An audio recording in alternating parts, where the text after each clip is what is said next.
Bapa di dalam surga, dikuduskanlah nama-Mu di dalam pikiran, perasaan, dan kehendak kami. Bersihkanlah kami dari segala kejahatan kami, Tuhan. Celikkanlah mata kami untuk dapat melihat kebenaran-Mu, kekudusan-Mu, dan melihat diri kami dengan benar di hadapan Tuhan.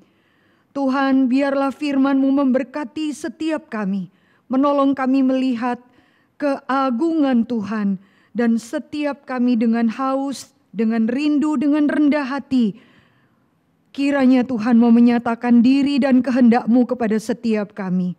Layakkanlah kami sekali lagi Tuhan untuk dipercayakan kebenaran firman-Mu. Di dalam nama Kristus Yesus Tuhan kami, firman yang ajaib, kami sudah berdoa. Amin. Bapak Ibu saudara yang dikasihi Tuhan, saya mengajak kita membuka bagian firman Tuhan dari 2 Samuel pasalnya yang ke-11. Kita masuk di dalam seri Hati Seorang Raja. Ya, 2 kali sebelum ini khotbah Hati Seorang Raja kita bahas tentang Daud. Bagaimana di dalam perjalanan imannya dia adalah seorang raja yang mengutamakan Tuhan, yang merajakan Kristus di dalam pemerintahannya. Hati yang betul-betul haus mencari Tuhan, sehingga Tuhan berkati di dalam pemerintahan Daud. Tapi kita juga melihat kejujuran Alkitab di dalam semua keindahan kerohanian Daud. He is a man after God's own heart, yang disebut Tuhan dengan sebutan begitu intim ya. Dialah orang yang hatinya berkenan kepadaku. Tetapi Tuhan juga membukakan dengan jujur segala kegagalan keberdosaan dia. Mari Bapak Ibu Saudara, kita buka 2 Samuel pasal 11. Ayat 1 sampai dengan ayatnya yang ke-14. Lalu pasal 12 ayat 1 sampai dengan 14. Bapak Ibu Saudara, minta dengan hormat Pak David baca ayat yang ganjil, kita semua genap, begitu seterusnya, ayat pasal 11 ayat 1 sampai dengan 14. Lalu nanti kita bandingkan pasal yang ke-12 ya. Silakan Bapak baca lebih dahulu, baru kita semua membacanya. 1, 2, 3. Pada pergantian tahun, pada waktu raja-raja biasanya maju berperang, maka Daud menyuruh Yoab maju beserta orang-orangnya dan seluruh orang Israel. Mereka memusnahkan Bani Amon dan mengepung kota Raba, sedang Daud sendiri tinggal di Yerusalem. Sekali peristiwa pada waktu petang ketika Daud bangun dari tempat pembaringannya, lalu berjalan-jalan di atas soto istana. Tampak kepadanya dari atas soto itu seorang perempuan sedang mandi. Perempuan itu sangat elok rupanya. Lalu Daud menyuruh orang bertanya tentang perempuan itu dan orang berkata, itu adalah Batsheba binti Eliam, istri Uria orang Het itu. Sesudah itu Daud menyuruh orang mengambil dia. Perempuan itu datang mengambil.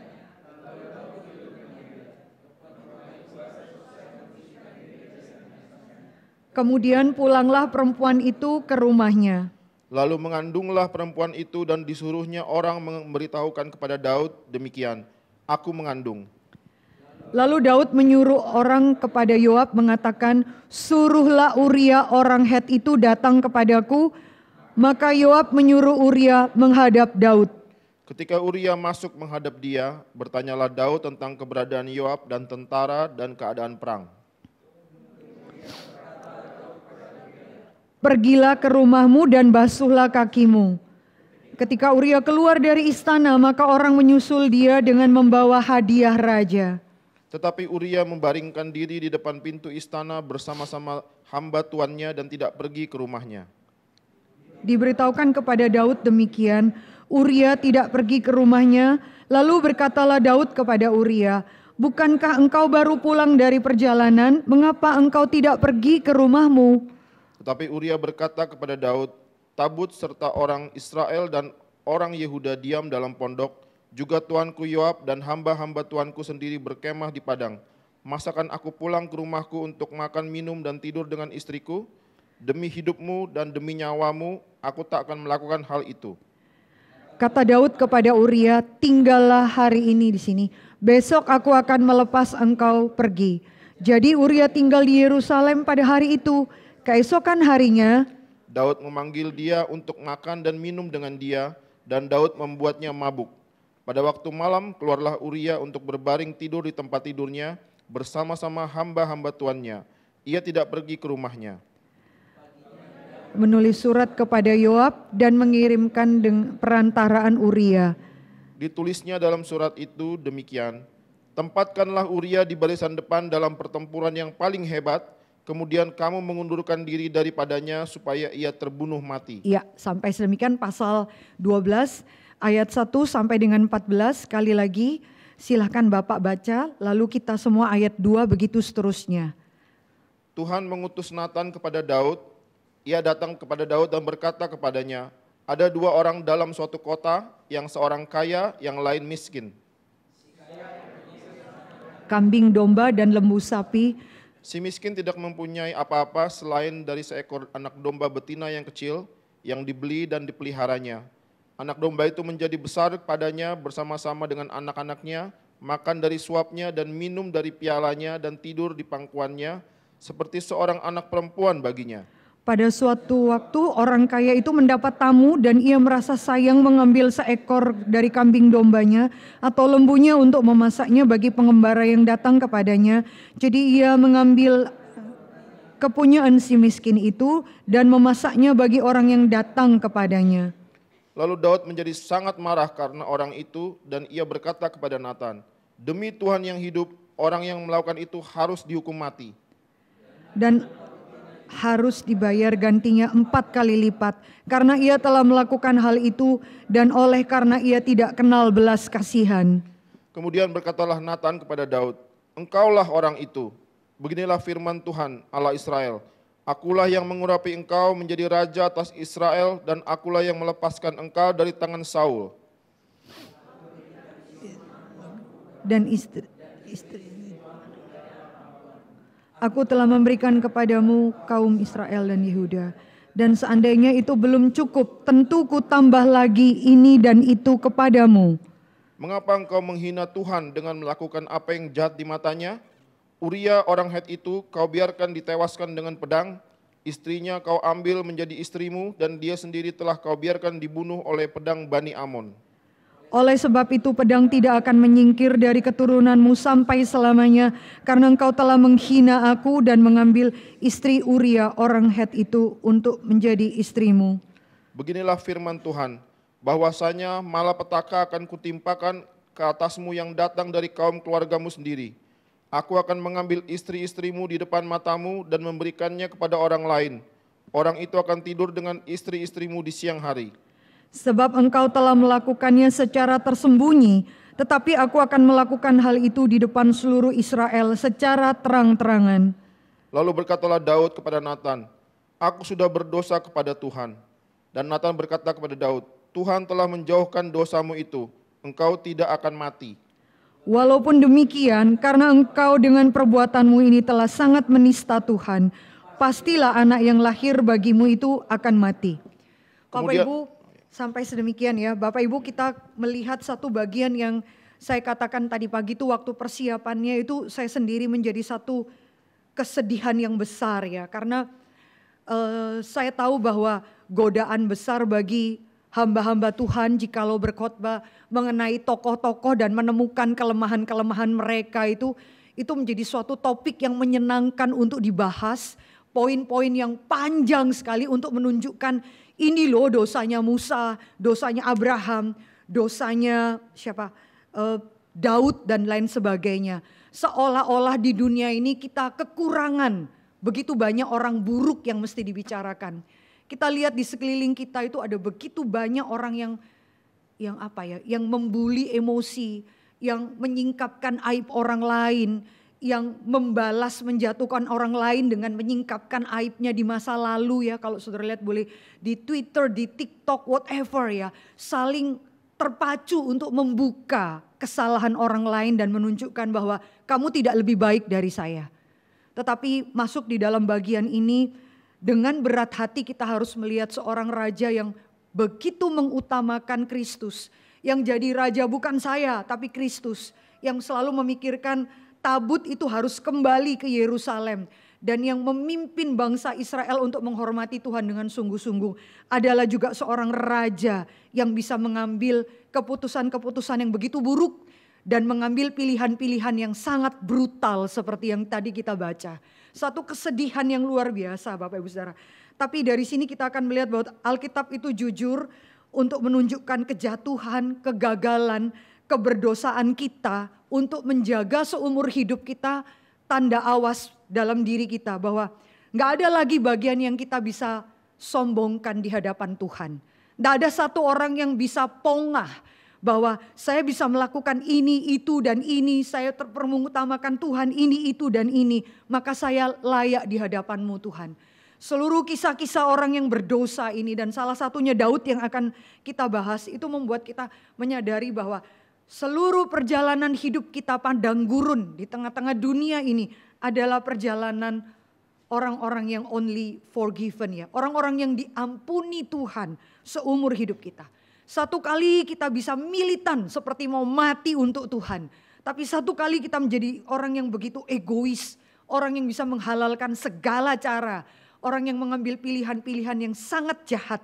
Ya, itulah kita seumur hidup kita lihat, jangan tarik kasih karuniamu dari kami ya Tuhan. Itu menolong kita untuk tidak sombong. Dan kemudian kedua, seluruh kesalahan ini dicatat menjadi tanda awas sepanjang hidup kita bahwa kelemahan-kelemahan mereka dicatat juga bukan menjadi poin gua persembunyian kita. Seolah-olah kita berkata, lihat Daud ya. Begitu rohaninya dia, toh dia bisa membunuh tentaranya sendiri. Toh dia bisa egois. Lihat Daud, toh bisa punya banyak istri. Bisa jatuh dengan dosa seksual. Seolah-olah Daud saja bisa begitu. Maafkan, apalagi saya misalnya. Bukan satu pembenaran untuk saudara boleh melarikan diri melihat semuanya. Tetapi semua itu dicatat untuk menolong kita untuk melihat betapa besarnya kasih karunia Tuhan kepada kita. Kekristenan itu bicara mengenai kasih karunia yang tidak pernah ada di dalam agama apapun. Itu satu kebenaran yang indah Bapak Ibu Saudara. Bapak Ibu kita melihat ya di tengah-tengah keluarga yang cinta Tuhan. Anak-anak dari kecil dididik takut akan Tuhan. Anak-anak itu dari kecil dididik berprestasi. Tidak boleh melakukan ini, tidak boleh melakukan itu. Tuhan nanti akan hukum engkau. Mereka menjadi orang yang punya ideal yang tinggi sekali. Dan itu bagus. Orang kalau nggak ada idealnya itu seperti layang-layang putus di tengah-tengah dunia ini. Orang yang punya tuntutan yang tinggi dan dia juga menuntut hidupnya tinggi untuk tidak melakukan kesalahan-kesalahan. Tetapi kemudian mungkin anak-anak ini bertumbuh. Mereka besar dan mereka masuk di dalam gereja. Dan mereka menemukan bahwa gereja ini adalah kumpulan kasih karunia Tuhan. Gereja adalah orang-orang yang cacat, orang-orang yang pemungut cukai, pelacur, orang-orang yang kusta, buta, tuli, orang-orang kumpulan demikian. Kita adalah orang-orang yang berkumpul karena kasih karunia, bukan kumpulan orang Farisi. Sometimes mereka tidak siap melihat realita betapa busuknya di dalam gereja. Mereka akan menemukan hamba-hamba Tuhan yang mungkin bisa bahkan mempermainkan hidup seks, bisa menipu jemaat hamba Tuhan. Hamba Tuhan yang hidupnya tidak benar tapi berkhotbah bisa begitu bagus. Dan anak-anak kita mungkin bisa sangat terpukul sekali dan melihat kalau kekristenan seperti itu buat apa saya jadi Kristen. Misalnya demikian ya. Lalu mereka mengatakan omong kosong, hamba Tuhan Kristen juga begitu. Buat apa saya jadi Kristen? Mereka menjadi sulit sekali untuk menerima. Dan mereka melupakan bahwa mereka pun butuh kasih karunia Tuhan. Bapak Ibu sama sekali bukan pembenaran bahwa ini Daud berdosa maka saya demikian. Tapi ada satu inti dalam perjalanan kita. Yang pernah Paulus katakan. Aku tahu apa yang baik, yang jahat yang aku lakukan. Celakalah tubuhku ini. Aku tahu apa yang baik, bukan aku tidak tahu yang jahat aku lakukan. Itu perjalanan iman kita, perjalanan seumur hidup kita bahwa kita diterima karena kebaikan Tuhan, bukan karena kebaikan kita. Makin kita berusaha baik, tuntut orang lain juga baik, makin stres kita masuk di dalam kekristenan. Ya tanpa sadar kita merasa seharusnya I have to prove, ya membuktikan bahwa I deserve it Lord, saya layak. Maka bagian ini ketika saya mempersiapkan menjadi tanda awas dalam diri saya bahwa luar biasa. Itu satu kebenaran yang tidak ada di dalam agama lain. Kasih karunia Tuhan jauh lebih besar daripada dosa-dosa manusia. Dan ajaibnya Tuhan mencintai gereja dengan segala kecacatan-kecacatan yang ada. Termasuk saya, termasuk diri Anda. Ya Bapak Ibu Saudara, maka Bapak Ibu Saudara yang dikasih Tuhan, kita mulai dari bagaimana jatuh di dalam dosa yang fatal, yang sangat brutal, sehingga raja ini yang tangannya menaikkan pujian kepada Tuhan, dengan tangannya juga dia mengatur strategi untuk membunuh seorang hambanya yang sangat setia, yaitu Uria. Uria dengan tangan Daud sendiri memasukkan Uria adalah salah satu dari triwira Daud, itu pasukan berani matinya Daud ya. Ada 37 orang. 37 orang terakhir itu adalah siapa? Uria. Dia bukan mati di medan peperangan karena musuh. Dia justru mati karena dibunuh tuannya sendiri, rajanya sendiri. Ini sesuatu hal yang sangat menyedihkan. Tapi mari kita lihat Bapak Ibu Saudara. Jangan meremehkan tentang dosa. Kita perlu berdoa setiap hari. Seperti kita berdoa Bapa kami. Beri kami makanan kami yang secukupnya. Minta beri makanan yang secukupnya, juga minta beri ampuni dosa saya. Setiap hari. Kita setiap hari bukan ngurusin masalah beri kami makanan kami. Coba saudara lihat ya, beri kami makanan kami yang secukupnya. Langsung sejajar, ampunilah kami. Ampuni kami Tuhan, setiap hari ampuni kami Tuhan. Jangan merasa dirimu lebih baik dari orang lain sehingga kami sulit menerima kekristenan. Memang kekristenan istrinya seperti itu. Orang-orang yang bobrok, yang dicintai dan ditebus dengan darah yang mahal. Bukan karena gagah kuat kita.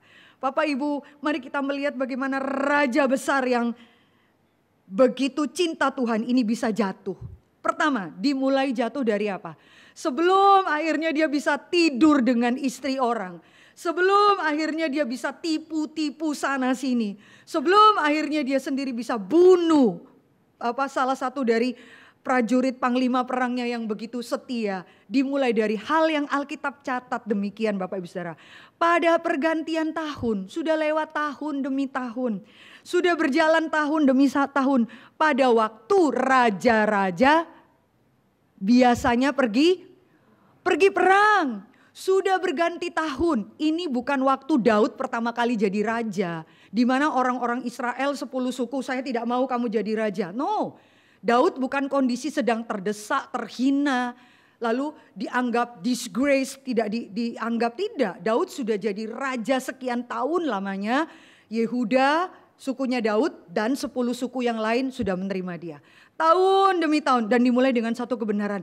Loh kok bisa ya terjadi perzinahan yang menakutkan dan pembunuhan seperti itu? Dimulai dari apa? Biasanya tahun ini seperti biasanya raja-raja itu akan pergi perang biasanya. Lalu kita akan menemukan di mana Daud menyuruh Yoab beserta seluruh pasukan triwiranya yang setia itu untuk pergi perang. Lalu Daud di mana? Daud tinggal sendiri di mana Bapak Ibu Saudara? Tinggal di mana? Di Yerusalem. Ya, kenapa bisa demikian? Bapak Ibu, kita akan melihat tantangan yang paling besar dari seorang anak-anak Tuhan pada waktu dia sudah menikmati penghormatan semua. Dia merasa nggak perlu lagi perang. Dia merasa semua sudah tunduk takluk pada saya. Dia menganggap peperangan rohani nggak perlulah the hero, ya tokoh utama keluar nggak perlulah. Yoab saja, yang lain keluar.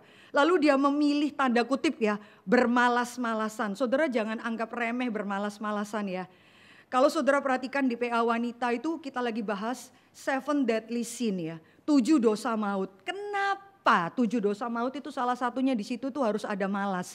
Kenapa? Ada orang tanya, malas saja kok dosa maut. Dosa maut itu korupsi, koruptor, pedofil, whatever, membunuh. Apa dosa maut apa? Iri hati. Lalu apa itu? Malas ada di situ dari 7 deadly sin. What? Orang lalu berpikir apaan itu? Tapi saudara akan melihat itu dimasukkan di dalam 7 deadly sin ya. Para bapak-bapak gereja memasukkan itu di situ. Karena kita akan melihat bahwa kapasitas 7 deadly sin itu bukan Tidak semua orang tuh membunuh Bapak Ibu Saudara. Tapi hampir semua orang pasti sombong. Termasuk saya, termasuk Anda. Tidak semua orang korupsi, tapi rata-rata hampir setiap kita pasti pernah iri hati. Tidak semua orang pedofil, enggak. Tapi mostly Anda dan saya adalah si pemalas di hadapan Tuhan. Dan 7 deadly sin itu dimasukkan karena dia punya kapasitas deadly membunuh. Yaitu apa? Pada waktu dia menguasai kita, kita sendiri gak sadar. Kita sendiri gak sadar. Hampir orang sombong itu gak sadar dia sombong Bapak Ibu Saudara. Ya, orang sombong itu bisa terganggu dengan kesombongan orang lain. Tapi dia tidak pernah sadar bahwa dia itu sombong. That's it. Sombong itu nomor 1. Iri hati. Terus dibawa. Maka kapasitas itu selalu demikian. Mau mengatakan bahwa tersembunyi sekali. Seperti retak-retak rambut. Ya, seperti retak-retak rambutnya. Lalu kita bilang apaan sih ini gak kelihatan cuma retak-retak rambut. Lalu bangunan itu ambruk seterusnya. That's it. The power of 7 deadly sin. Saudara akan melihat dampaknya demikian. Maka dari bagian ini, kok bisa sih kamu membunuh itu Daud? Pembunuhan yang sangat tricky, yang sangat jahat sekali. Dimulai dari apa? Dia gak pergi perang. Ya, dia berpikir saya posisi paling atas, saya dalam posisi pemimpin, gak perlu lagi perang, udah yang lain-lainnya aja perang. Ya, lalu saudara perhatikan ya, perasaan bahwa saya ada ultimate one, top highest, saya ada di atas, gak perlu lagi perang, gak perlu lagi berjaga-jaga, ada orang lain yang pergi perang, maka kondisi yang di atas itu sangat menakutkan Bapak Ibu Saudara. Kondisi apa? Kita seringkali jatuh dari kerikil-kerikil yang kecil. Setiap kita itu bodoh banget, gak mungkin kita tuh terjungkal karena maafkan ya batu yang besar. Ya kecuali Anda teledor banget ya, udah segede-gede apa masih ditubruk, ya udah salamu dewek gitu ya. Hampir setiap kita itu jatuh tergelincir itu karena batu-batu yang kecil. Kalau ada batu di depan lalu kamu masih tubruk, ya udah gimana lagi gitu ya. Tapi rata-rata kita jatuh dengan hal-hal yang kecil yang kita anggap enggak bakal dipenjara karena egois. Enggak mungkin lah, memangnya malas mempengaruhi siapa? Kan enggak merugikan siapapun, gua mau tidur-tiduran, badan gua, uang gua, cuman malas doang. Tapi saudara akan menemukan itu memiliki dampak yang luar biasa. Kita mulai jatuh dari hal-hal yang kecil. Dari hal apa? I deserve it. Saya layak memperoleh ini. Saya raja, udah belasan tahun dikejar-kejar sama Saul. Sekarang saya raja, gak perlu perang. Saya harus menerima hak istimewa sebagai raja. Yang ngapain? Malas-malasan. Saudara tahu kerjanya apa? Dia bangun dari pembaringannya, jalan-jalan, doing nothing. Bingung mau ngapain? Kurang kerjaan, jalan-jalan. Bayangkan ketika panglima-panglima perangnya mempertaruhkan nyawa. Daud sedang bobok-bobok cantik, kira-kira gitu ya. Bobok siang enak banget, lalu ngapain lagi, gak ngerti. Itu menakutkannya kalau pemborosan waktu ya, sedikit lagi kamu jatuh dalam dosa. Gak ngerti mau ngapain ya, nonton, lihat hal-hal yang gak penting-penting yang kita lakukan. Maka kita akan menemukan, I deserve it, hak istimewa. Campur dengan segala kemalasan, kena dengan zona nyaman, tidak perlu pergi perang. Semua raja-raja harus mendapat yang utama, raja harus diselamatkan lebih dulu. Maka saudara akan melihat pelan demi pelan, seperti retak rambut yang saya katakan ya. Kita anggap itu sepele sekali, langsung bangunan itu ambruk luar biasa. Kenapa? Perasaan saya layak diperlakukan sebagai seorang raja. Saudara, biasakanlah dirimu itu untuk sadar bahwa kita tuh tidak layak menerima apa-apa Bapak Ibu Saudara. Biasakanlah seperti itu. Misalnya hal-hal sederhana saya perhatikan, kita tuh kalau hamba Tuhan pergi, terutama di gerakan reform tuh sangat ya. Karena payungnya Pak Tong tuh besar sekali, bukan kita yang besar. Beliaunya yang gede, kita sembunyi semua di bawahnya. Jadi kena dampaknya. Jadi orang tuh menghormati hamba Tuhan tuh menurut saya tuh besar sekali. Kalau pergi ke cabang, dijemput. Kadang-kadang, oh ibu saya kirimkan supir untuk jemput, bla bla bla dan lain sebagainya. Kita kalau pergi ke tempat orang tuh ambil koper kita. Janganlah. Hamba Tuhan gak boleh pegang yang berat-berat.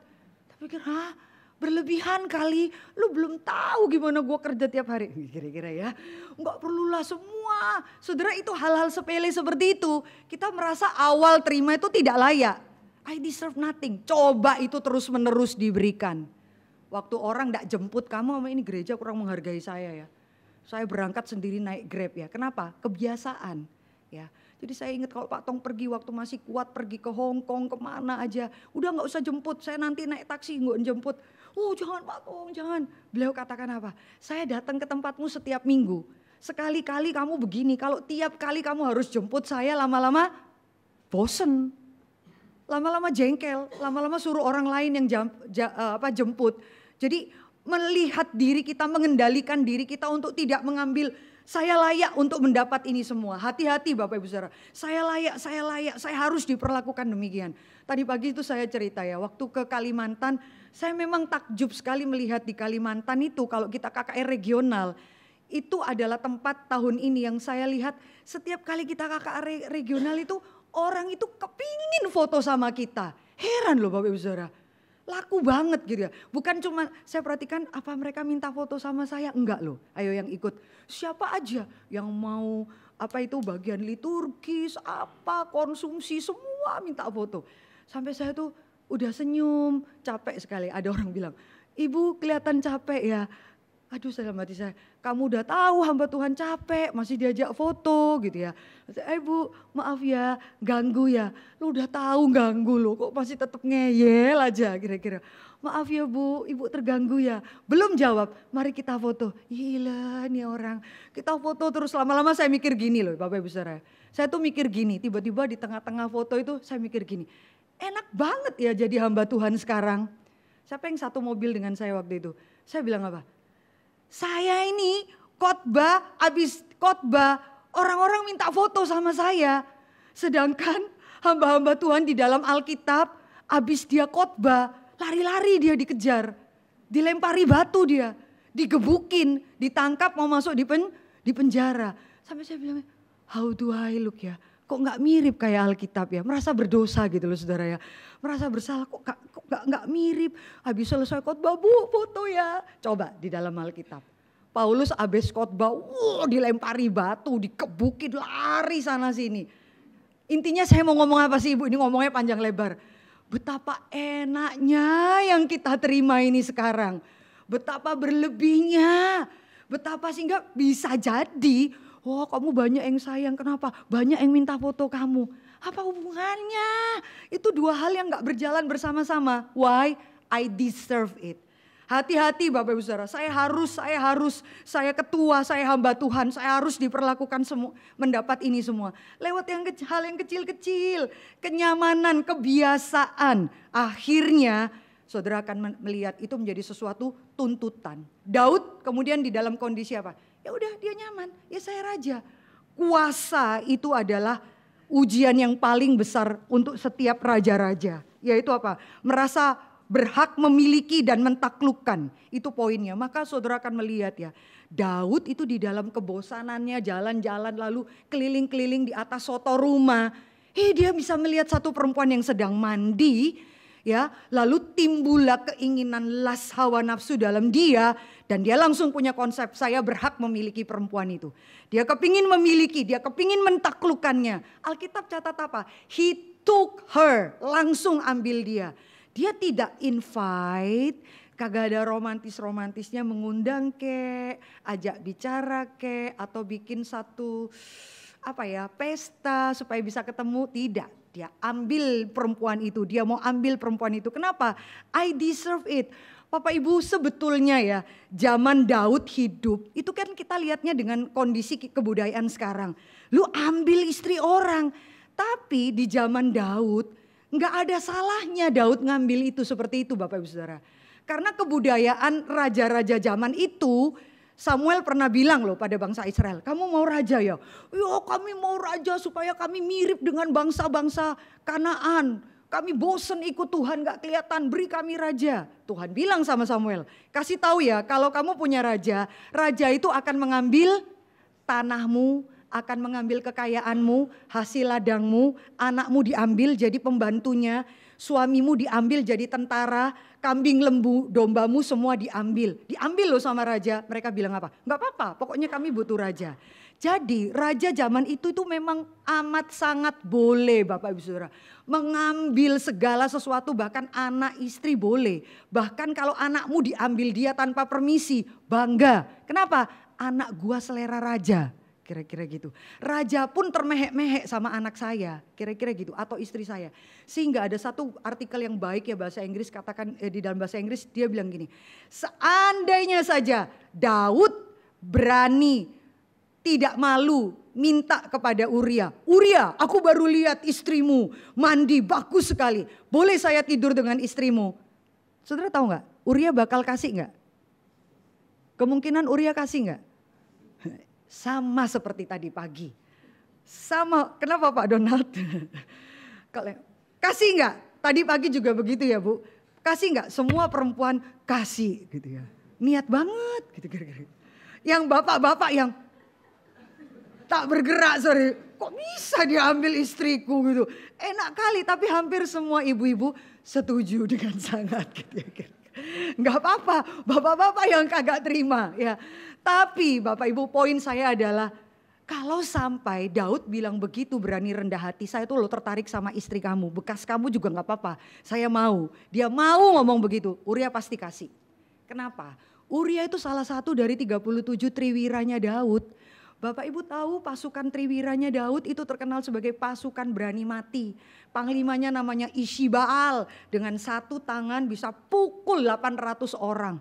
Gak pernah berhenti di dalam peperangan. Gak ada capeknya, itu panglima perangnya. Daud itu 37 triwira, salah satu siapa? Uria.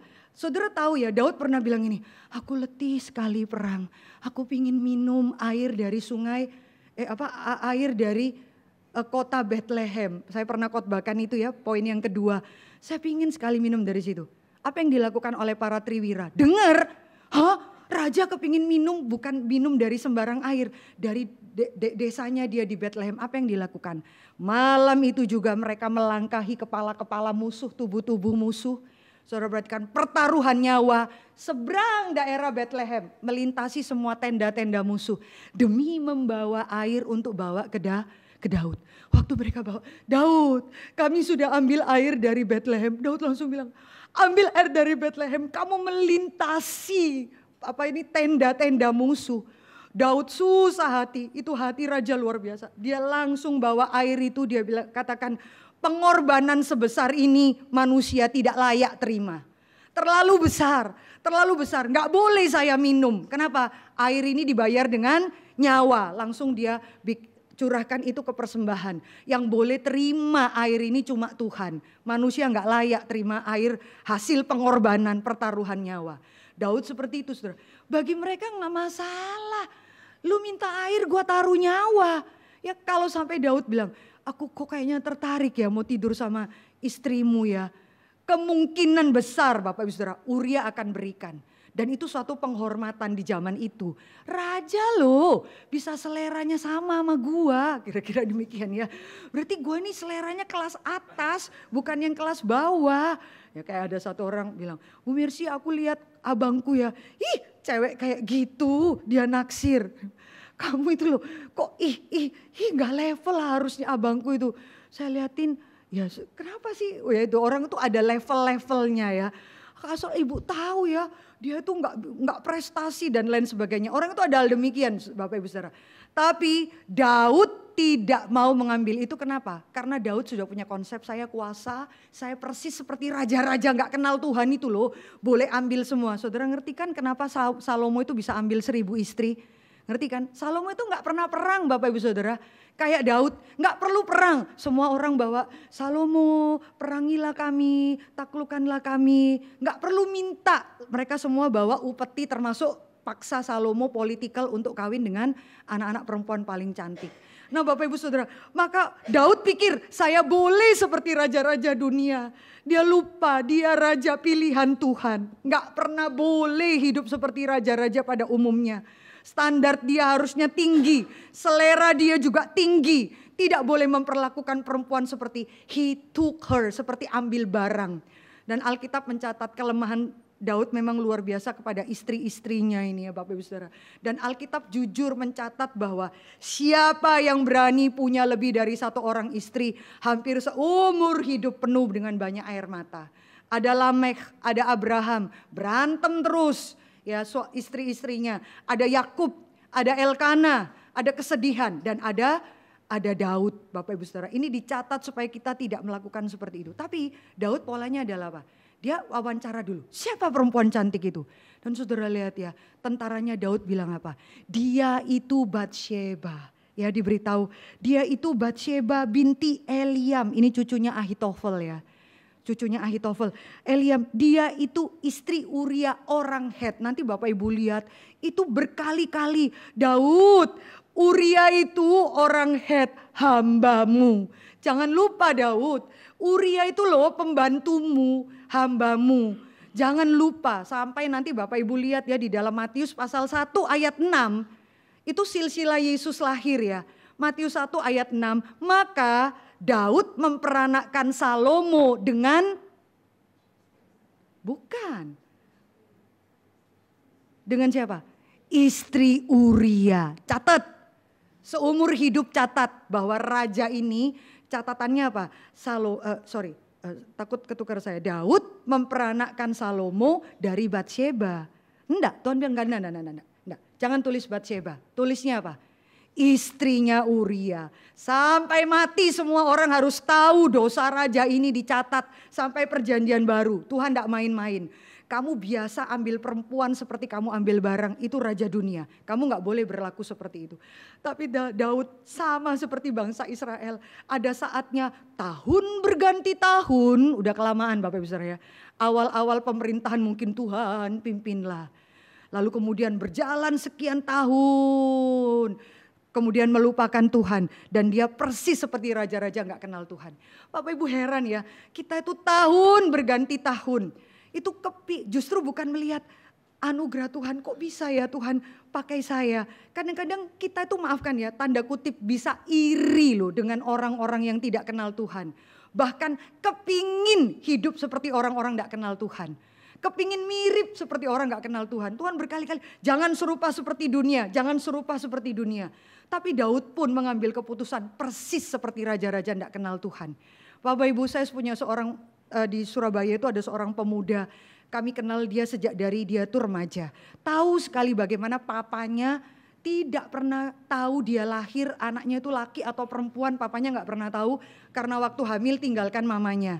Mamanya berjuang membesarkan dia seorang diri sampai dia berhasil dan dia sudah kerja di satu CEO di Surabaya ya. Singkat cerita mamanya beritahu, kamu harus ketemu papamu, dia sedang sakit di rumah sakit. Saya lupa ya sakit apa parah dan sudah stadium akhir, mama mau tengok papa. Ayo kamu lihat papamu. Singkat cerita pergi ke sana, saya diajak ke sana. Lalu bilang, Bu Mercy berdoa untuk suami saya ya. Mamanya itu tetap menyebut dia suami saya. Anaknya bilang gini, panggilnya Lause ya. Lause kalau nanti masuk ke dalam, Lause berdoa buat dia. Iya, dia itu papamu toh maksudnya. Dia gini, mama yang bilang, ya katanya papaku sih. Terus dia tanya gini ke saya, terus kalau Lause nanti cuman berdoa? Enggak, saya mungkin mau cerita Tuhan Yesus sedikit baru ajak dia berdoa. Terus dia bilang gini, kalau dia bertobat Tuhan ampuni dia enggak ya? Saya belum jawab, dia sudah tanya lagi, masuk surga enggak? Selamat enggak? Wah, saya langsung menangkap bahwa dia itu pertanyaan bukan ingin tahu tapi keluar dari kenyinyiran hatinya. Saya tahu bahwa papanya berlaku sangat tidak baik di dalam masa kecil dia. Tapi keluarnya tuh seperti tinta yang pahit gitu ya. Saya sangat mengerti. Terus saya bilang, ya iyalah kalau dia mau percaya dia bertobat, ya Tuhan terimalah. Terus diampuni gitu. Ya menurutmu? Ya diampunilah saya jawab gitu. Terus dia selamat. Ya iya. Terus dia bilang apa saudara? Enak banget hidup kayak gitu. Terus saya bisa mikir-mikir, maksudmu enak apa? Saya sedih sekali loh, itu bisa keluar dari mulut kamu. Ya enak, orang sepanjang hidup sembarangan, mater, nggak ngurus anak, istri, gonta-ganti perempuan, usia tua sakit. Diceritain Injil, bertobat, masuk surga gitu. Enak banget hidup kayak gitu. Saya bilang sama saya kenal kamu dari muda. Saya berharap kamu sungguh-sungguh di dalam Tuhan. Coba value-mu tuh lo mikir. Kamu lihat hidup kayak papamu ini enak. Dia diem.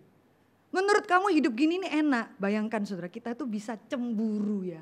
Melihat kebebasan orang-orang seperti itu. Saya bilang pada mereka, buka mata kamu. Hidup seperti ini sungguh tidak enak. Ini hidup paling pemborosan. Ini hidup paling memalukan. Memang detik akhir dia bisa bertobat. Tapi dia datang pada Tuhan. Dia pemborosan waktu, talenta, menghabiskan beras, menghabiskan oksigen, pembuangan luar biasa. Hidup kayak gini menurut kamu enak. Terus dia diam. Maksudnya kamu iri ya kenapa bisa sebebas papamu ini ya. Bisa ngerti mau saya Bapak? Tanpa kita sadari di dalam hati saya, di dalam hati kita. Oh betapa enaknya ya hidup liar seperti orang tidak kenal Tuhan. Lalu terakhir bertobat. Salah Bapak Ibu Saudara. Seleramu masih selera perbudakan. Persis kayak istri Lot. Badannya keluar dari Sodom, hatinya ketinggalan di Sodom. Gak heran jadi tiang garam. Kepingin sekali lihat kenapa. Terus saya bilang pada dia, Sti. Jadi sebut nama ya misalnya Toyib saja, Toyib gitu ya. Masa sih kamu tidak merasakan hidupmu sampai sekarang itu lebih berbahagia dari dia, dari papamu ini. Dia diem. Saya tahu kamu masih sakit hati, saya tahu kamu masih punya dendam, tapi jangan keluar dari mulutmu. Hidup seperti itu lebih enak. Enggak, hidup seperti gitu tuh hidup paling mubasir, paling tidak damai sejahtera. Saudara-saudara, tapi demikian, kepingin hidup seperti mereka, mengambil keputusan-keputusan seperti mereka. Maka Bapak Ibu Saudara, ketika Daud berani seperti demikian, maka kita akan lihat pelan-pelan dia gunakan kuasa, dia ambil dan dia mulai tanya, itu perempuan siapa itu? Lalu dia ambil perempuan itu dan dia kemudian tidur dengan perempuan itu, dia berasa berhak memiliki, mentaklukkan. Lalu setelah itu Alkitab bilang, satu kata yang dicatat dari mulut Batsyeba, beritahu kepada Daud, aku mengandung. Saudara akan menemukan ketika tahu ini, kita akan menemukan segala sampah dalam hati seorang seperti Daud nampak keluar. Jangan main-main dengan dosa Bapak Ibu Saudara. Saudara biasa malas, biasa iri, biasa merasa diri hebat, biasa merasa saya layak diperlakukan begini. Saya enggak boleh begini. Saudara selalu merasa dirimu layak diperlakukan Tuhan baik. Makanya enggak heran Tuhan sindir Daud itu bilang apa ya? Siapa yang kasih kamu kemenangan? Siapa yang kasih kamu semua kehebatan? Kalaupun kamu kurang ini, itu pun, masakan aku tidak memberikan kepada kamu? Ya, itu teguran untuk Daud. Kamu masih belum puas saya beri ini semua. Daud masuk dalam sini. Kenapa? Dia punya istri begitu banyak. Ada begitu banyak perempuan di istana Daud. Istri orang pun dia mau. Dan waktu dia tahu itu istri salah satu tentaranya, langsung dia merasa gengsi. Apa yang dia lakukan? Mulailah sesuatu hal yang egois. Sesuatu hal yang jahat. Bapak Ibu, dari Daud kita juga mesti belajar ya. Setiap kita, bukan hanya laki-laki, setiap kita yang namanya lust, hawa nafsu itu mengintip di dalam hati kita. Jangan membawa dirimu ke dalam pencobaan Bapak Ibu Saudara. Jangan merasa dirimu kuat. Memang di dalam konteks ini laki-laki. Daud udah tahu perempuan itu mandi dan masih menikmati tontonan gratis itu. Ya Bapak Ibu ada yang bilang, Batsyeba juga bersalah gitu ya. Dia tahu Daud lihat dia mandi kok enggak cepat-cepat menutup diri. Saudara enggak ada loh catatan Batsyeba itu ditegur Tuhan. Enggak ada. Saudara kebanyakan sinetron aja ya. Batsyeba itu benar-benar enggak tahu dan dia tuh bukan tipe perempuan zaman sekarang yang bisa memperjuangkan hak. Perempuan zaman dulu itu Bapak Ibu Saudara enggak ada. Dia cuman dibawa ya. Daud bawa dia dan Daud merasa itu harta milik kepunyaannya dia. Ya maksudnya itu mungkin kok Batsyeba tidak berkata tidak gitu ya kira-kira. Ya itu sudah gap kebudayaan lu sekarang perjuangan hak asasi manusia. Zaman itu perempuan tidak bisa ngomong, perempuan tidak bisa membela diri. Apalagi saat ini di depannya adalah seorang raja. Maka Bapak Ibu Saudara jangan membawa dirimu dalam pencobaan. Please jangan merasa dirimu kuat, itu satu prinsip. Kadang-kadang ya anak-anak maafkan ya, saya tidak mau mendiskriminasikan yang masih muda di sini. Kadang-kadang kalau kamu dengarkan orang tuamu, kalau kamu pacaran gitu ya, jangan pulang malam, bla bla bla. Mungkin kalian menjawab, mama ini ya atau papa ini ya, masa nggak percaya sama saya? Bapak Ibu Saudara, kalau anakmu jawab seperti itu, jawablah dengan tenang. Iya, mama nggak percaya sama kamu. Juga mama nggak percaya sama diriku. Nggak ada yang percaya. Bapak Ibu, kami sendiri melihat satu orang bapak ya, yang istrinya bilang, suamiku ini, dia cerita sekretarisnya itu dampingi. Saya dulu di kantor, tapi sekarang udah kamu gak usah ke kantor, semua tugasmu dikerjakan sekretarisnya. Ya saya bilang sama istrinya, lo enak lo kamu suamimu baik sekali, kamu gak perlu kerja. Aku belum selesai cerita Bu, gitu ya. Lalu sekarang dia kemana-mana ditemani sama cewek ini, suaminya ada di situ, suaminya bilang, anak itu lo masih muda, seumuran anak kita. Itu tuh saya anggap seperti anak perempuan saya sendiri, katanya bilang gitu. Oh ya udahlah saya bilang istrinya, jangan terlalu inilah paranoid. Tunggu ya, aku bukain fotonya ya. Terus dia bukain, dia tunjukin statusnya. Baru, ini loh sekretarisnya. Baru saya bilang, oh kurang ajar kamu yang cowok ya. Baru saya lihat di situ cara dia berdandan pakainya. Dan memang cantik sekali. Dan masih muda. Terus suaminya bilang, Bu Mercy ya gampang terpengaruh. Aku sendiri di hadapan Tuhan aku berkata, Tuhan selidikilah hatiku, ujilah aku Tuhan. Gitu kira-kira. Istrinya di situ manggut-manggut. Wah, kalau udah kayak gitu udah bawa-bawa Tuhan. Tuhan berperkara atas kita. Aku anggap dia anakku. Terus kayak gitu Saudara.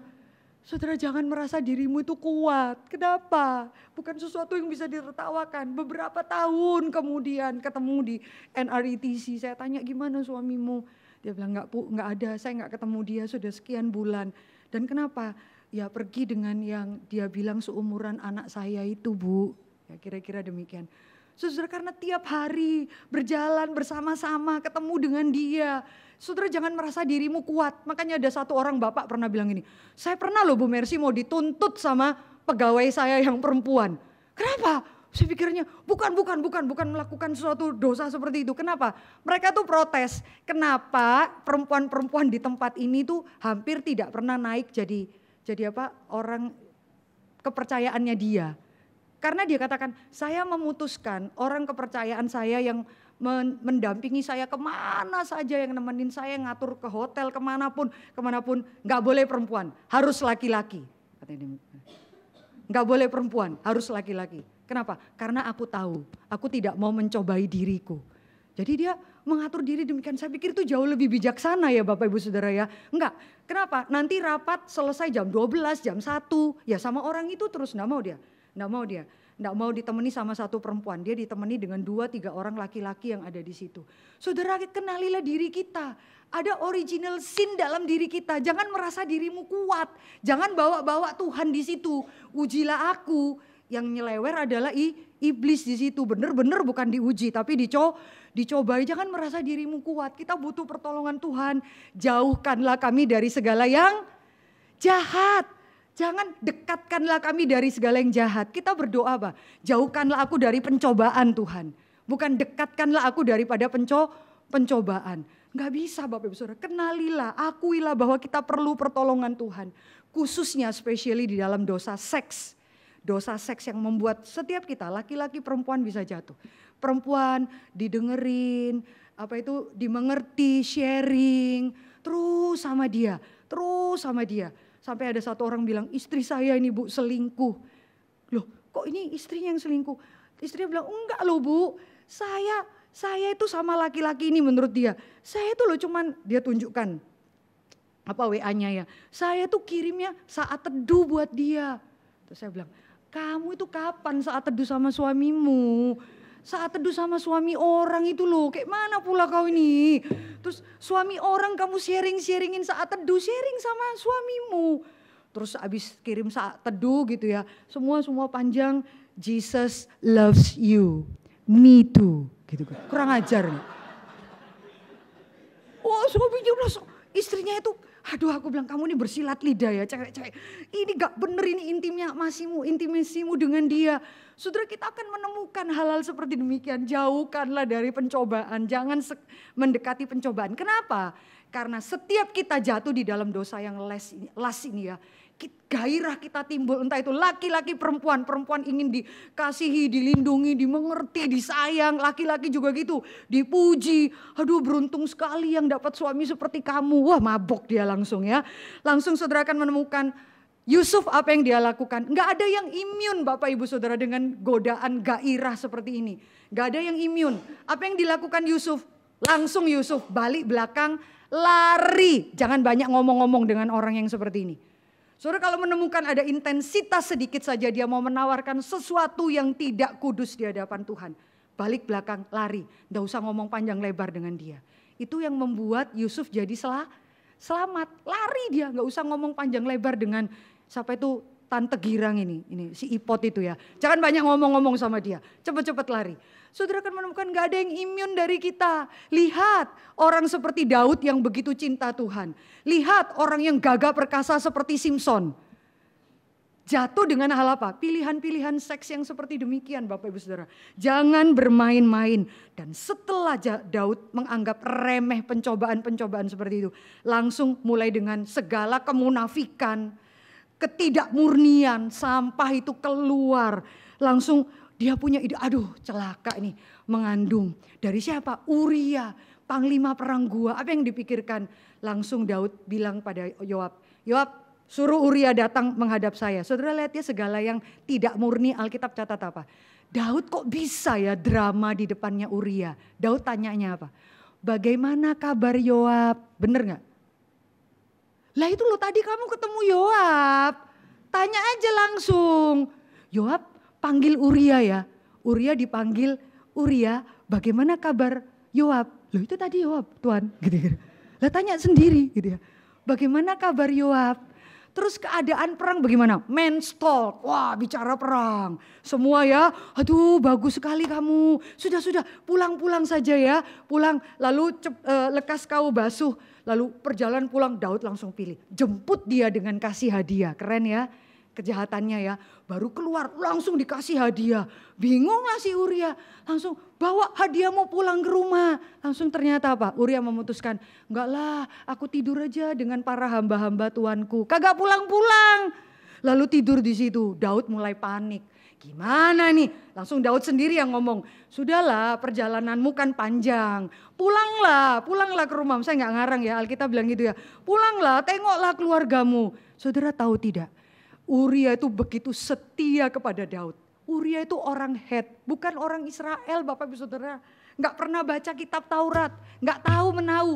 Dia itu buta hanya taat karena melihat Daud ini the great warrior, the great hero. Dia korbankan diri untuk Raja Daud. Saudara dia bilang apa? Tuanku, itu loh tabut Tuhan ada di pondok. Tentara-tentara Israel dan Yehuda ada di belantara. Lalu apa dia bilang di situ? Lalu Yoab jenderalnya lagi perang. Masa hambamu ini tidur di rumah dan masuk di dalam rumah lalu tidur dengan istriku? Kalimatnya indah. Demi nyawamu dan demi hidupmu Tuanku, aku tidak akan tidur di rumah. Saya persiapan ini aja sudah mau lagi kumat meweknya ya. Bagaimana Daud melihat orang yang demi nyawamu dan demi hidupmu. Aku gak akan mau Raja, gak akan mau. Wah Daud mulai bilang abis nih, gak bisa nih. Dia mulai kalap, saya omongin baik-baik, dia gak mau. Langsung gak ada lainnya, mati nih, mati dah, mati. Langsung dilakukan. Sebelum itu Daud masih kepikir apa? Belum ya, masih lompat ya. Daud langsung bilang, wah cara terakhir bikin mabuk nih, bikin mabuk. How could you do that?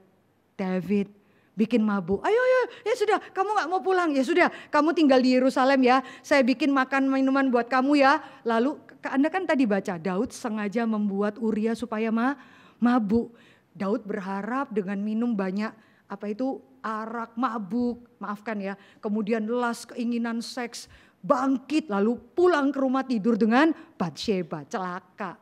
Saking kebanyakannya mabuk teler. Kagak sanggup pulang ke rumah, tidur di depan rumah. Aduh kebanyakan Daud. Gitu. Langsung malah tidur di sana kagak bisa. Wah Daud bilang gak bisa selesai nih kalau gini. Gak ada cara, matiin dia. Saudara tahu apa yang dia lakukan? Dia panggil Yoab. Yoab itu bengis, makanya ya Daud itu tahu kalau cara-cara bengis ya udah panggil aja Yoab. Saudara kalau tahu ceritanya Yoab itu bengis sekali. Daud pun itu pernah takut loh sama Yoab. Tapi sekarang dia lagi di atas, dia gak takut sama Yoab. Lalu dia bilang, apa yang dilakukan Pak Daud bilang pada Uria ya. Lalu Daud tulis surat kepada Yoab. Lalu Daud tulis surat ini yang namanya Uria harus dimatikan. Gak tahu ya gimana tulis surat. Selesai. Yang bawa surat siapa? Uria. Bawa kepada siapa? Yoab. Waktu sampai di Yoab, ini rahasia loh ya. Rahasia gak boleh buka ya. Bawa ke Yoab. Yoab buka. Kamu bagaimanapun caranya, itu gak ada sih, ini karangan saya ya. Bagaimana caranya pokoknya Uria harus mati. Hah? Uria siapa? Loh ini Uria. Lalu dia lihat, gak salah ya. Uria harus mati. Oke. Uria bengong-bengong, Uria gak tahu apa-apa. Uria dengan ironis membawa surat pembunuhan dirinya sendiri di hadapan Yoab. Bisa sejahat ini Bapak Ibu Saudara, bisa semenakutkan ini. Dan Alkitab mencatat cerita Yoab meng-create perang yang jauh menakutkan, lebih daripada yang bisa dibayangkan Daud. Sehingga apa? Membunuh ribuan orang demi perempuan, demi satu perempuan. Daud akhirnya menghabiskan tentaranya sekian ribu kalah perang demi supaya apa? Matiin yang namanya Uria. Demi seperti itu Bapak Ibu Saudara, terus buat jahat seolah-olah Tuhan itu diam. Bapak Ibu di dalam pasal 11 ayat terakhir, setelah lewat waktu berkabung maka Daud menyuruh membawa perempuan itu ke rumahnya. Perempuan itu menjadi istrinya dan melahirkan seorang anak laki-laki baginya. Tetapi hal yang dibuat jahat, hal yang dilakukan Daud itu adalah jahat di mata Tuhan. Tuhan diam, gak kirim petir, gak ada suara apapun, tapi Tuhan bilang ini jahat, ini brutal, ini jahat. Saudara, Tuhan diam dan Tuhan memberikan analisa. Daud, kamu terlalu jahat. Baru kita masuk pasal 12 Bapak Ibu Saudara. Pasal 12 Tuhan kirim Nabi Nathan untuk tegur. Nabi Nathan pakai perumpamaan. Bapak Ibu lihat ya, ada orang bilang perumpamaan itu diberikan supaya orang gampang mengerti. Salah Bapak Ibu Saudara. Matius 13 katakan perumpamaan itu diberikan supaya kamu yang punya telinga gak bisa dengar. Supaya kamu yang punya mata gak bisa lihat. Itu prinsip perumpamaan Bapak Ibu Saudara. Perumpamaan bagi kita orang percaya itu tajam. Seperti pedang. Pasti membelah. Tapi bagi orang tidak percaya Tuhan, dikasih perumpamaan mau sejelas apapun. Kagak ngerti Bapak Ibu Saudara. Gak mungkin ngerti. Tapi bagi kita orang percaya, kita dengar perumpamaan itu bukan membuat jadi mengerti, tapi menjadi tajam dalam kehidupan kita. Nathan langsung bilang, ada orang kaya yang punya banyak kambing domba bla bla bla. Lalu yang satu miskin cuman punya satu, gak punya apa-apa. Suatu hari ada tamu pengembara ke rumah orang kaya. Orang kaya ini merasa terlalu rugi mau ambil dari kekayaannya kambing domba. Lalu dia ambil hituk, dia ambil punyanya yang miskin ini. Lalu disembelih dan kasih untuk tamunya. Kurang ajar banget ya. Daud denger ini emosi jiwa langsung. Daud katakan dengan sangat marah, ini Bapak Ibu Saudara, Anda dan saya itu tajam melihat dosa orang lain. Ada Alkitab bilang apa ya? Balok di depan mata itu kita gak bisa lihat, selumbar di depan itu kita bisa lihat. Ada kenikmatan yang kita perlu berdoa baik-baik ketika kita membicarakan dosa orang lain. Itu yang saya bilang di depan. Ya, kita menceritakan kesalahan orang lain itu supaya kita kelihatan, aku lebih baik loh daripada dia. Itu ada keanehan sakit jiwanya di situ saudara. Lalu Daud itu bilang apa? Marah sekali. Dan dia katakan demi Tuhan. Sekarang dia bawa Tuhan ya. Orang itu harus dihukum mati. Dan dombanya itu harus diganti 4 kali lipat. Itu yang dia bilang. Dan Tuhan menjawab. Dombanya memang diminta Tuhan diganti 4 kali lipat. 4 anak Daud semuanya mati ya. Apa yang dia katakan, jangan sembarangan dengan kata-kata kita. Maka waktu itu, wah harus ganti 4 kali lipat. Dengan santai langsung Nathan katakan, orang itu adalah kamu Daud. Kaget ya. Maka lahirlah Mazmur 51 yang begitu indah. Tuhan, saudara kalau baca Mazmur 51 itu sambil baca dia pasti ingat bagaimana dia bisa mengingini tubuh cantik Batsheba. Saudara kalau ada waktu kita bahas Mazmur itu 51 adalah curhat Daud betapa malunya dia akan dosa-dosanya. Bagaimana Daud bisa mengingini membunuh panglima-panglima perang yang begitu setia pada dia. Dia tulis Mazmur 51 itu dengan kesedihan, panjang lebar ya di hadapan Tuhan. Itu isi hati Daud. Dan ketika Daud demikian, lalu menariknya Bapak Ibu Saudara, lalu Tuhan berkata kepada Daud, menarik ya. Saudara perhatikan ya, Tuhan bilang apa kepada Daud? Akulah yang mengurapi engkau jadi raja. Aku yang melepaskan engkau dari tangan Saul. Aku yang memberikan rumah tuanmu kepadamu. Istri-istri tuanmu aku berikan ke dalam pangkuanmu. Aku yang memberikan kepadamu kaum Israel dan Yehuda. Dan seandainya saja Daud itu pun belum cukup bagimu, tentu akan kutambahi dengan ini dan itu. Bayangkan Bapak Ibu Saudara, Tuhan itu seperti mau bicara, Daud, Daud, akar permasalahan kamu yang paling besar itu adalah apa? Kamu tidak pernah puas pada pemberian Tuhan. Ini kelihatannya sepele loh Bapak Ibu Saudara. Aku tidak mengucap syukur, tidak puas akan pemberian Tuhan. Jangan main-main. Kita seringkali gak puas, gak mengucap syukur. I deserve it. Kita tidak pernah puas, bahkan Tuhan katakan saya beri kamu istri, saya beri kamu tahta, saya beri kamu ini, itu. Dan Tuhan bilang, kalau itu masih belum cukup Daud, minta, saya akan berikan itu kepada kamu. Kenapa kamu rampas istri orang? Kira-kira demikian ya. Maka saudara akan melihat dosa untuk tidak pernah puas itu campur baur Bapak Ibu Saudara. Dosa tidak puas itu kita bisa memakai satu dosa untuk menutupi dosa yang lain. Lari dari satu dosa ke dosa yang lain. Kita bisa tajam melihat kesalahan istri kita. Ya, Bapak Ibu Saudara tidak puas di gereja, kita nggak puas. Nggak puas sama hamba Tuhan, nggak puas sama pengurus, nggak puas sama rekan pelayanan. Di rumah kita nggak puas sama istri kita. Istri nggak puas sama anak kita. Bapak Ibu tahu nggak, saya pernah membawakan PA wanita itu. PA wanita loh Bapak Ibu Saudara, bukan remaja, bukan pemuda. Temanya, apakah pasanganku ini pilihan yang benar? Kayak gitu lah. Apakah pasanganku ini pilihan yang benar? Saya sampai baca lagi suratnya, surat apa pelayanan. Gak salah ya. Persekutuan kaum wanita dan ibu-ibu membahas ini. Kok terlambat banget gitu ya. Ya, ini kan cocoknya untuk pemuda. Pertama kali saya bilang, kenapa sih kok harus tema gini? Ya Bu, supaya kami mengevaluasi diri. Saya bilang ini, ibu-ibu kalau sampai ya sebelah sana, ruang sebelah sana itu bapak-bapak, persekutuan bapak-bapak. Terus kita persekutuan ibu-ibu di sini membahas tema, apakah pasanganku sekarang adalah pilihan yang benar? Terus suamimu di sebelah sana itu juga membahas topik yang sama. Kamu pikir sajalah. Hehehehehe, kayak gitu saudara.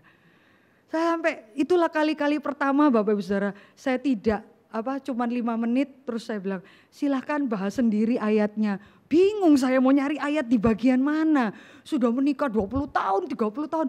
Apakah pasanganku pasangan yang benar? Terlambat banget loh.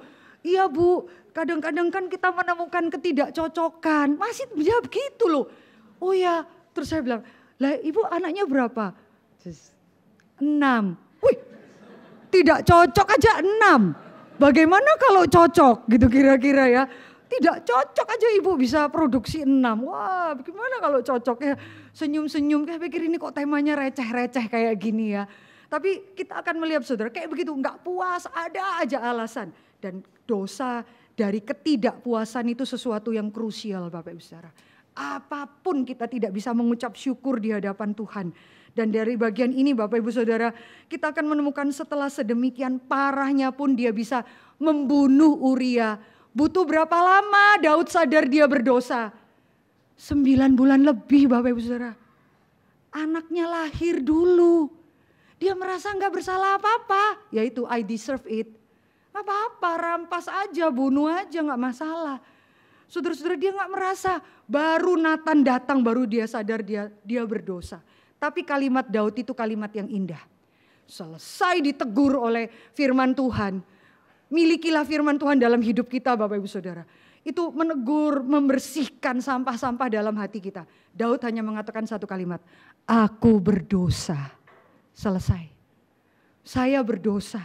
Dia gak banyak pembelaan diri. Dia gak bilang itu salahnya dia mandi kurang kerjaan. kok siang-siang, harusnya ditutup lah gitu ya. Dia nggak membela diri apapun Bapak Ibu Saudara. Saya berdosa, ini spirit Daud yang luar biasa. Saya berdosa, dia mengakui. Dan catatan ini dicatat sampai perjanjian baru. Tidur dengan istri orang. Tidak disebutkan itu istrimu, istrinya orang. Orang itu siapa? Uria, catat namanya. Daud harus tahu bahwa seluruh dosa dia sepanjang sejarah terus dibicarakan sampai pada pagi hari ini. Tapi dia mau mengakui, aku orang yang berdosa di hadapan Tuhan. Maka orang kayak gini ada pengharapan Bapak Ibu Saudara.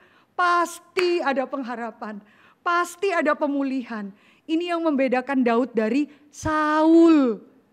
Saul itu kalau mau timbang-timbangan dosa, receh. Dia tuh tidak sabar, Saul itu. Kelamaan nunggu Samuel kok gak datang-datang, udah lewat 7 hari. Dah, kelamaan. Nabi langsung dia ambil persembahan, lalu dia bawa itu ke mezbah. Dia mau menggantikan tugasnya Nabi. Waktu dia angkat bakar mezbah, Samuel datang. Langsung Samuel tanya, kenapa kamu itu? Langsung dia menjawab apa?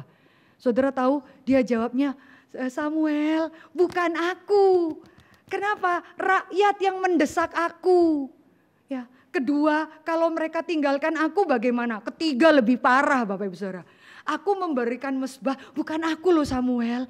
Aku terpaksa harus bawa persembahan ini. Terpaksa loh Samuel, karena apa? Karena aku butuh persembahan belas kasihan kepada Tuhan.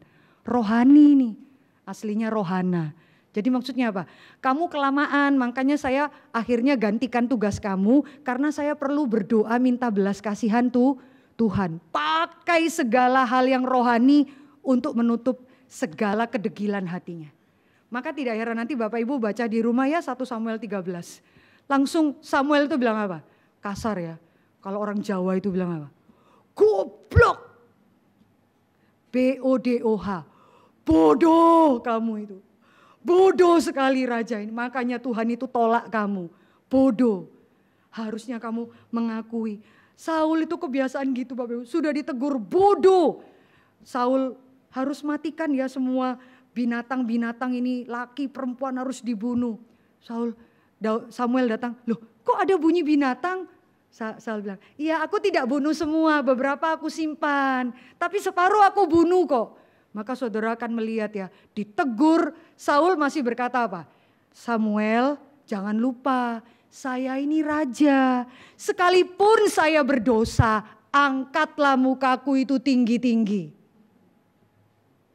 Bayangkan saudara, iya saya berdosa tapi jangan lupa, angkat aku tinggi-tinggi di hadapan orang-orang Israel dan tua-tua Israel. Supaya jangan dihina. Jadi yang ini urusannya belakangan ya, urusannya belakangan.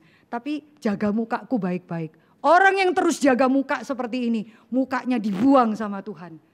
Langsung Samuel, maka Tuhan membuang kamu, gantikan orang lain, gantikan kamu. Bapak Ibu Saudara, jangan punya spirit seperti ini. Spirit Saul itu adalah apa? Playing victim. Saya berdosa karena suami saya, karena anak saya, karena keluarga saya, karena gereja enggak tolong saya, karena semua bersalah. Kamu aja yang enggak bersalah. Kamu cuma perlu mengaku, saya bersalah, ampuni saya. Oh, kasih karunia Tuhan lebih. Orang-orang yang selalu playing victim ini sulit dipakai Tuhan dan dibuang dari kasih karunia Tuhan. Maka saudara akan melihat cerita ini selesai dengan Daud sepanjang hidupnya sampai dia mati. Seringkali menitikan air mata. Dia lihat anaknya bunuh satu dengan yang lain, baku bunuh ya. Lalu yang kakak perkosa yang adik perempuan, Absalom mau bunuh dia terus hidupnya. Dan dia harus menanggung kesedihan itu. Tuhan ampuni kita, ampuni. Tuhan tolong. Tapi konsekuensi dosa harus tetap dijalankan. Maka inilah ditutup dengan kasih karunia. Kalau tidak ada kasih karunia, matilah kita ini Bapak Ibu Saudara. Saudara, Anda dan saya itu tidak sampai berzina karena kita nggak dapat kesempatan. Sesederhana itu. Nggak ada kesempatan. Kagak ada cewek yang ngejar-ngejar kita. Kalau ada, roh memang penurut daging lemah. Bapak Ibu Saudara, Anda dan saya itu nggak sampai membunuh orang. Karena Karena kita penakut. Karena kita lebih penakut. Karena kita nggak punya kuasa. Nggak punya. Belum ada kesempatan aja. Kalau kasih karunia Tuhan ditarik dari kita, kita langsung melakukan yang lebih parah dari ini. Maka Bapak Ibu, ada seorang hamba Tuhan cerita istrinya. Saya dengan suami pergi ke mall, lalu ketemu dengan teman-teman suami. Lalu mereka tertawa-tawa. Lalu teman suami saya tanya, kamu bro pekerjaanmu apa? Saya di gereja. Oh kamu gereja sekarang ya? Iya. Jadi apa? Oh istrinya yang jawab, ini suamiku, ini pendeta. Oh ini istrinya. Lalu mereka cerita bahwa teman-temannya suaminya itu mentertawakan suaminya. Wah kamu jadi pendeta ya? Lu tahu kan gua dulu kenal narkoba kan dari elu. Dia nunduk gitu. Terus mulai teman-temannya bilang, waduh bersyukur loh istrimu sekarang cantik. Ya. Tapi kayaknya yang nomor 3 dulu lebih cantik loh. Lalu cerita semua, dia nunduk semua. Istrinya cerita ke saya, aduh aku baru tahu aib-aibnya suamiku. Cerita semua. Terus terakhir saya tanya, terus gimana? Terus satu temennya bilang gini, bro gua bingung ya orang kayak lu kenapa bisa jadi pendeta. Terus suamimu jawab apa? Oh dia bilang, suamiku jawab gini loh Ci. Suaminya jawab gini ya, dia bilang, lu orang ya pada bingung kenapa gua jadi pendeta. Jangankan lu orang, gua juga bingung katanya. Kenapa gua bisa jadi pendeta? Gua bingung sesabar itu dan sebaik itu Tuhan sama gua. Terus saya tanya, terus gimana tuh teman-temannya? Diem semua, langsung makan. Gak ada pembicaraan apapun, diem semua. Itulah kasih karunia Bapak Ibu Saudara. Kita bingung ya, orang seperti kita ini yang belum kejadian aja. Kalau Tuhan biarkan kita bisa lebih parah dari semua ini. Maka Bapak Ibu, kita berpegang kepada apa? Kalau kita lihat dosa kita seperti orang tuh, harusnya seperti orang tuh mau bunuh diri ya. Walaupun tingkat kepekaan kita akan dosa itu beda-beda. Ada jenis Saul, ada jenis Daud. Boleh tampilkan lagu ini ya. Ini lagu dari, maaf ya Bapak Ibu Saudara, dari saudara-saudara kita, rekan-rekan kita di sebelah. Sebelah mana? Sebelah sini, Warung Jawa. Enggak ya. Maksudnya di bagian yang lain. Mereka tuh punya lagu, tahu lagu ini? Oh sudah nyanyi, keren banget. Andai ku tahu kapan tiba ajalku. Enggak boleh loh, enggak boleh ya. Enggak boleh. Lagu ini ya. Ini satu pengakuan yang paling jujur. Bagaimana orang tidak punya juru selamat. Bagaimana orang tidak punya karya pengampunan. Ini pengakuan paling jujur yang seringkali diputar pada momen-momen mereka berpuasa. Mengerti maksud saya? Lagu ini ya. Tuhan tolong panjangkan, andai ku tahu kapan tiba ajalku, ku kan memohon Tuhan jangan kau ambil nyawaku. Terus ya. Terus lagi, tahu lagu ini kan? Ya cuman sampai sini doang. Next. Aku takut akan semua dosaku, aku takut dosa yang terus membayangki. Andai ku tahu malaikat kan menjemputku, izinkan aku mengucap kata taubat padamu. Saudara bisa mengerti betapa desperate-nya orang tanpa pengampunan. Saudara bisa mengerti desperate-nya orang tanpa karya Kristus yang membasuh dosa-dosa kita. Ketakutan, ini satu lagu paling jujur dari seberang sana untuk mengakui manusia itu pasti ada rasa takut dikejar oleh upah dosa dia. Dan nanti Bapak-Bapak kita akan mendengarkan versi kekristenan batu karang yang teguh. Itu menjawab pembalikan yang tidak bisa dikerjakan semua agama di tengah-tengah dunia. Aku ini berdosa Tuhan, tapi Engkau batu karang yang teguh. Aku berlindung pada batu karang yang teguh, bukan berlindung pada diriku. Kita memiliki pengharapan yang kokoh bukan karena kita hebat. Kita hidup bukan dengan ketakutan-ketakutan mati. Andai tiba ajalku, aku akan jawab apa kepada Tuhanku. Perbuatanku berapa banyak. Satu kali tiba ajalku, kita akan berkata, Tuhan saya boleh ketemu Engkau bukan karena saya baik. Tapi karena Kristus sudah diremukkan demi saya yang berdosa ini. Kiranya Tuhan memberkati hidup kita Bapak Ibu Saudara. Hidup dengan kasih karunia Tuhan. Hidup tidak menganggap sepele kebaikan Tuhan. Tuhan kasih kebaikan pada Daud terlalu banyak. Ini itu. Kamu tetap tidak puas. Apalagi yang kamu mau Daud. Kiranya Tuhan memberkati kita menjadi orang-orang yang limpah syukur, orang yang tahu membalas kasih kebaikan Tuhan. Mari kita tundukkan kepala, kita boleh masuk di dalam doa.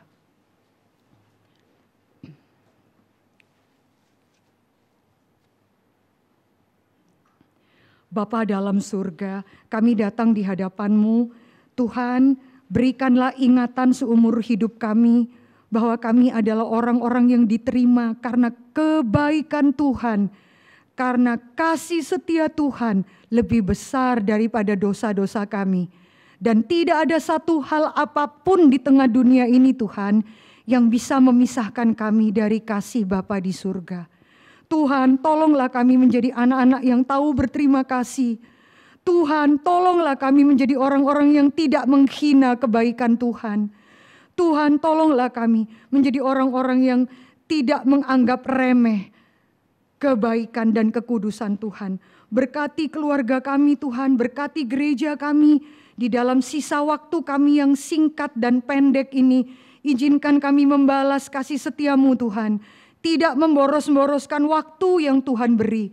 Dan kami mohon di akhir doa ini, berikanlah kami kepekaan Tuhan untuk menyadari dosa kami, bukan kepekaan untuk menyadari dosa orang lain. Beri kami kerendahan hati itu Tuhan. Kami butuh pertolongan-Mu. Kiranya Tuhan memberkati setiap kami. Terima kasih Bapa. Dalam nama Tuhan Yesus kami sudah berdoa. Amin. Bapak Ibu, Bapak-Bapak akan menaikkan pujian ini. Sebelum kita memberikan pengakuan iman, kiranya ini boleh menjadi berkat bagi setiap.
Batu